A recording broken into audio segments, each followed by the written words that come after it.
that's basically about it in terms of using picks, but slides can be made out of different materials, metal or brass, glass and ceramic. And you can get different thicknesses of the walls of the slides as well, which actually makes quite a big difference, I personally find. So I've got like a couple of metal ones and a couple of glass ones which are similar to each other, but because the walls are thinner, you actually get a different tone. Personally, as with the picks, I like chunky slides. I just find you get much better sustain because it just sort of sits more comfortably on the string without losing the note. So for example, this is a handmade brass one. I've had this for years, since the 90s, so some guy made it, and he's actually tapered the end of it, so the end where your finger pokes out of is about 4mm, and it probably goes down to about 1 there or something, so it's pretty heavy, which is great, and your finger sort of slots in nicely as well. So anything around sort of 5cm in length is standard. Cover 6-string guitar, cover all of the strings. But if you're playing 3-string, a 4cm, if you're ever getting one sort of custom built, that would work fine. But here's a sort of weighty brass slide. So generally speaking, I'm just using my fingers throughout here. Generally speaking, metal sounds the most metallic, the most sort of sharpest, the most trebly. Glass is the most mellow, and ceramic is somewhere in between. That's generally what you get. So I'll just pick my preferred glass and ceramic, just so you can hear the difference first of all. So there's a metal tone, and we'll go for glass. So these are all 4cm thick, the walls. So I don't know if you can hear, it's a bit of a softer tone, and then this is a 4cm ceramic. So just a little bit brighter there. Okay. So incidentally, this is handmade by a German chap called Uli Kuder. I hope I've pronounced your name correctly there. So yeah, plays really nicely. He's goes by the name of the Screaming Tube. You can find him on Facebook in all of the usual groups, Cigar Box guitar groups. So yeah, nice guy. Got loads of freebies. Got like a pick and some sweets with it, which is great. Thank you very much. Now, I haven't played with this one yet, just because it's a little bit thicker, the wall of it. So this is hand built by a chap in the UK, and it's Voodoo Slide Company, and really nicely made. So glass blower. I've actually got a student in Denmark who this is her design. She decided she's finding it difficult to pick out the middle strings when she just like using the slide on one string at a time, and so thought about rounding off the end, just so specifically she could be a bit more accurate.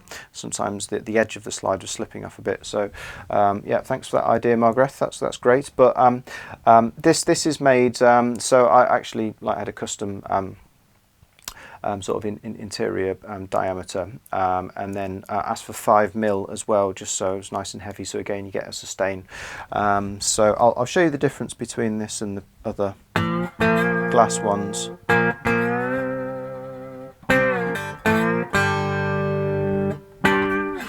Okay, so that's 5mm, and here is 4mm. There's probably not a lot of difference in this, to be honest.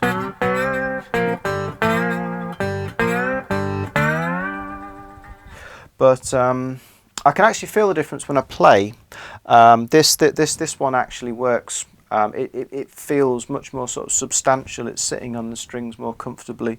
It's not actually that easy to find them, you know. So this is, again, I'm not endorsed by them, but this is Jim Dunlop. This is a bog standard one out of a shop.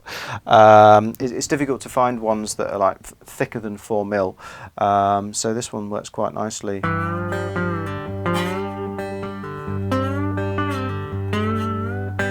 So that's just angling in and picking out the middle string there. It works quite nicely.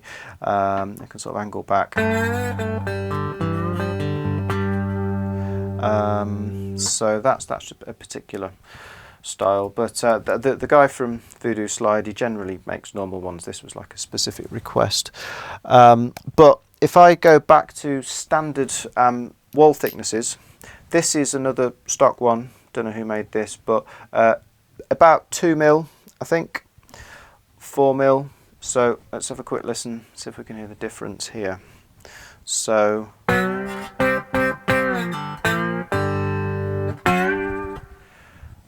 and then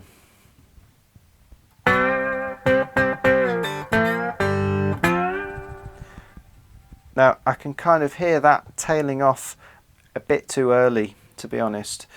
If I try it with distortion, so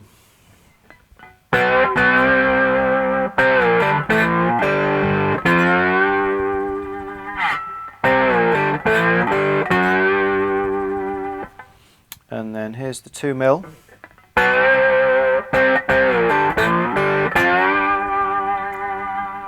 Feels like it's sort of losing it a bit early.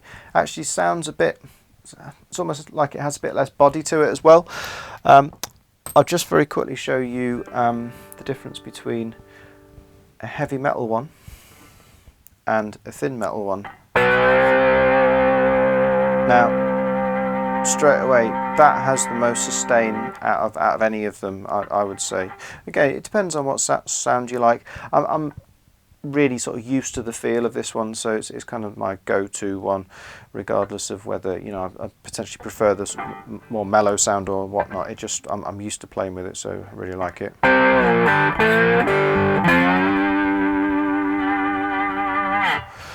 And here is a very thin, that's about 1mm. Okay, this is about 4 centimeters as well. It's a little dinky one. So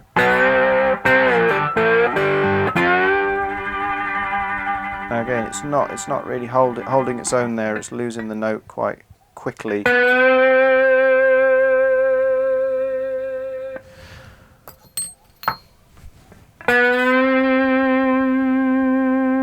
probably hear that's got quite a lot more body to it. So the only other thing is, if you do get a stock one, because obviously these are quite a lot cheaper, great to support, you know, like independent sort of manufacturers, independent slide makers and whatnot, but they are quite a bit cheaper. So if you get one, you might find it doesn't fit the size of your finger so well. Now I've got a well, I'll show you what I've used first of all.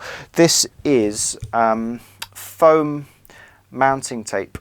Now I've used it. I bought it, in fact, to stick all of this stuff on, just for a bit of sort of soundproofing and whatnot, sound treatment. So it's quite strong. It's double-sided, sticky. I've literally just cut some squares, and I've taken one side of the cover, the plastic cover off, so it's just adhesive on one side, and then my finger doesn't stick to it when it goes in, and it works pretty well. So that just allows that to sit in place. So if I did it with my little finger, it's kind of still works all right actually, but it's moving around a little bit more. So I sort of decided that I was going to be using this probably on my third and my fourth more than anything. So I just sort of made this at the base of it made this sort of like the correct diameter to fit my finger in. So that works quite nicely for me, because you might find if it's like wobbling around on your finger, particularly if you're using it on your little one, you're spending half your time trying to hold on to it as opposed to concentrating on your playing. So that works really well.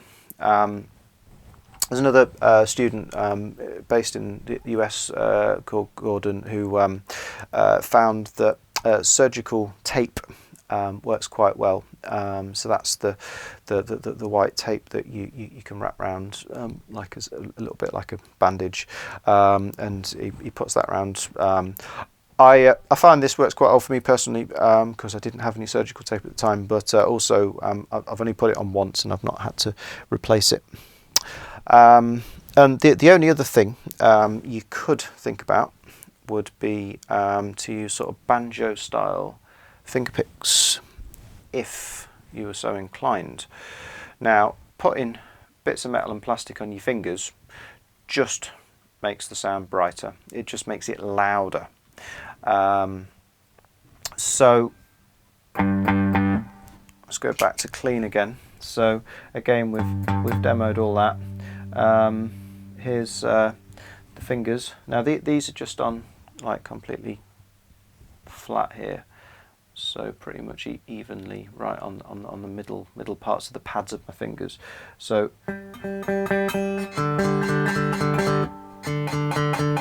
now I'm getting a little bit of a scratchy sound just because of the angle that my fingers are at. I'll move these around in a minute, but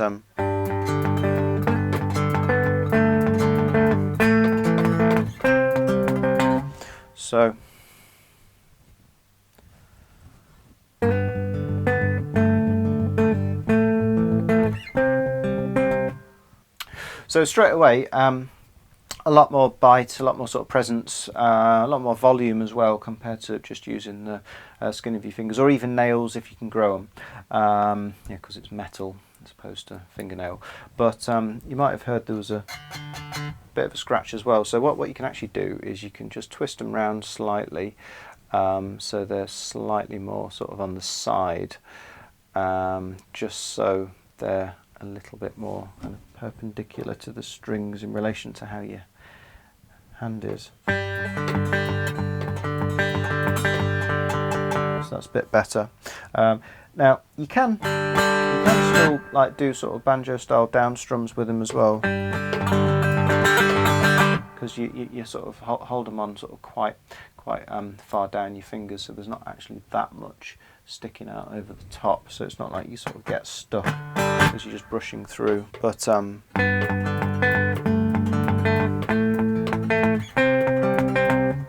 again, one more.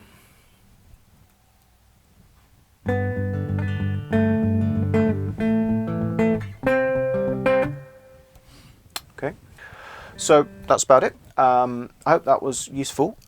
We will be looking at guitar setup next, followed by amps, followed by effects in the final one. But if you found that useful, obviously there's not a score associated with this particular lesson, so please consider going to the website, and there's a bunch of other ones if you've not downloaded them, which are really useful to accompany any of the other videos, which are actually tuition ones.